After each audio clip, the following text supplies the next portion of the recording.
Okay, you go around the back of the house and create a distraction. What? I am not being bossy. Yes, I know you don't have to do what I say. Dear Tim and Moby, what was the Declaration of Independence all about? From Darren. Hey, let's take a break. The Declaration of Independence was just that. In 1776, the 13 American colonies declared that they were going to form a new country, totally independent or separate from Great Britain. Well, up until that time, Great Britain had ruled the colonies, even though they were all the way across the ocean. It made a lot of sense at first, maybe, but the colonies developed their own identity, and they had a lot of disagreements with their British rulers. In 1774, representatives from 12 of the 13 colonies met in the First Continental Congress. They wrote a Declaration of Rights and Grievances and addressed it to the King of England. But King George III was angry. He considered the Continental Congress to be traitors.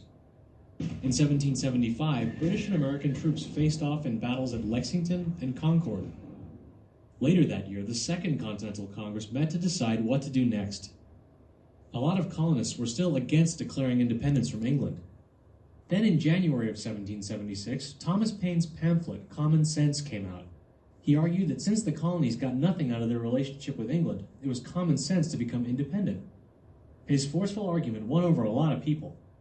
In June of 1776, a declaration committee of the Second Continental Congress drafted a statement of independence from Britain. The Declaration Committee included Thomas Jefferson, Benjamin Franklin, John Adams, Roger Sherman, and Robert R. Livingston. Jefferson was chosen to write the first draft. He divided the Declaration into three main parts. The first part laid out basic human rights, life, liberty, and the pursuit of happiness, and all men created equal. Jefferson also included the right of the people to revolt against bad governments. The second part was a list of grievances or complaints against King George III. The third part of the Declaration was a formal statement of independence.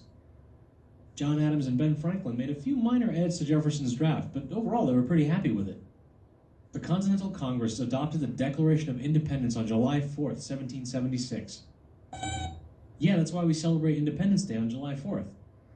On August 2nd, 1776, most of the delegates of the Continental Congress formally signed an official copy of the Declaration. Okay, I think we finally got enough ammo. You're revolting? Against me?